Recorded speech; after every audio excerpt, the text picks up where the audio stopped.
بسم الله الرحمن الرحيم. السلام عليكم ورحمة الله وبركاته. maanta waa jimcihii u dambeeyay ee bisha Shabcaan. Ramadaan maalmo yar ayaa inaga xigta. Ilaahay ha inagu simo. mawduuceenan waxaynu ku eegaynaa bisha Ramadaan iyo sida aynu uga faa'iideysan lahayn. intayna mawduuca guda galin, fadlan muuqaalka like saar, haddaad nagu cusub tahay subscribe saar, gambaleelka furo si aad u noqoto daawadaha koowaad. mahadsanid. bisha Ramadaan waa bil khayr badan, waa nimco Ilaahay inagu galladay. fadligeeda culimada ayaa inta badan inooga warrantaa oo waynu ka dharagsannahay.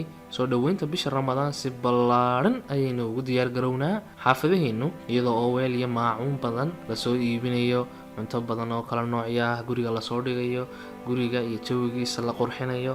laakiin taa mid baa ka muhiimsan. ta ka muhiimsani waa inaynu u soo dhaweyno bisha Ramadaan, in aynu nafteena ku laylino, ku tababarro, kuna tarbiyadayno. qodobka koowaad ee wanaagsani waa inaad samaysato jadwal aad ku qaabilayso bisha Ramadaan.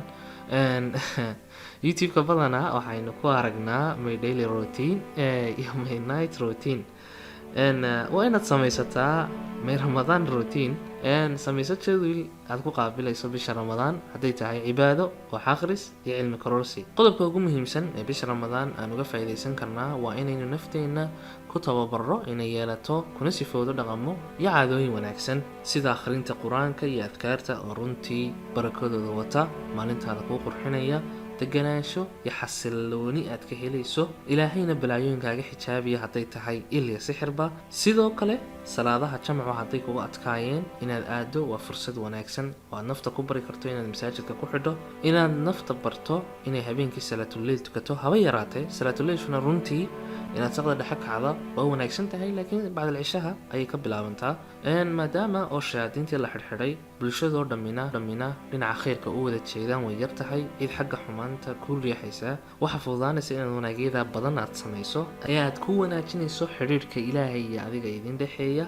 sidoo kale waa fursad aad kaga jari karto caadooyin xunxun ood leedahay, haddaad lahayd balwado iyo haddii kaleba.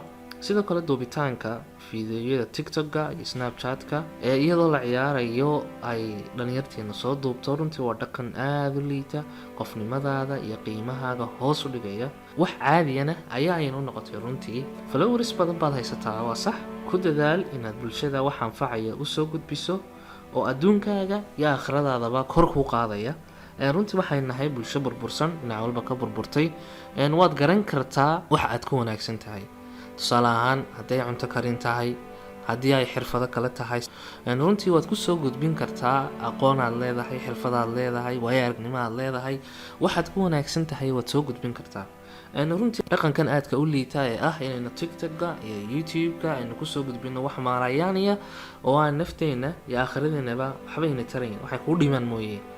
waxaan iyana kugula talinayaa inaad bisha uga faa'iidaysato cilmi kororsi, hadduu yahay mid diini ah iyo mid maadi ahba. waxa aad dhigan kartaa qorshe wanaagsan oo tusaale ahaan inaad barato tafsiirka qur-aanka ah. ilaan dhibaato ka weyni ma jirto inaynu hadalkii ilaahay nagula hadlayay aynu fahmi weyno. aqoonta maanta diin iyo maadiba si fudud ayaynu u helaynaa, internetka ayaynu ka wada helaynaa, gaar ahaan youtube-ka ayay ka buuxdaa. waxa aad ka helaysaa tafsiirka culimadeena kala duwan oo aad ku baran karto. sidoo kale awoodda saar inaad aqoontaada diineed kobciso. culimadeena haddaad u fiirsato su-aalaha aynu badanka soo weydiino waa qaar ku saabsan soonka iyo wuxuu kaaga ansaxayo iyo wuxuu kaaga burayo, oo had iyo jeer soo noqnoqota. taa runtii inaan ka gudubno ayay ahayd. waa inaad iskaa u barataa oo aad gunudaa, maskaxdaadana ku qabataa soonkaagu wuxuu kaaga ansaxayo, wuxuu kaaga jabayo, guud ahaan cibaadadu waxay kaaga ansaxayso iyo waxay kaaga jabayso. sidoo kale aqoonta maadiga inaad kororsato waqti u samee, aad bay u wanaagsan tahay. saacadna ahaatee ku dadaal inaad naftaada aqoon cusub iyo xirfad cusub aad kusoo kordhiso insha allah. ugu dambeyn waxaan kusoo ururinayaa mawduucan bishan aynu iscafino, ku dadaalo inaynu ka faa'iidaysano, dadkeena iyo dalkeena aynu ku darno ducada aynu ducaysanayno inuu ilaahay inoo wanaajiyo dalkeena iyo ummadeenna, hogaamiye wanaagsan oo inaga samata bixiya runtii dhibaatada aynu ku jirno ee horumar la-aanta ah, ee dhaqaale la-aanta ah, ee siyaasad xumada ah, ee kala qaybinta ah, ee qabyaaladda. in uu ilaahay inoo dooro hogaamiyihii inaga samata bixin lahaa dhibka. ducada inoogu dara insha allahu. intaas ayaan kusoo gabagabeynayaa mawduuca. waad ku mahadsan tahay daawashada muuqaal.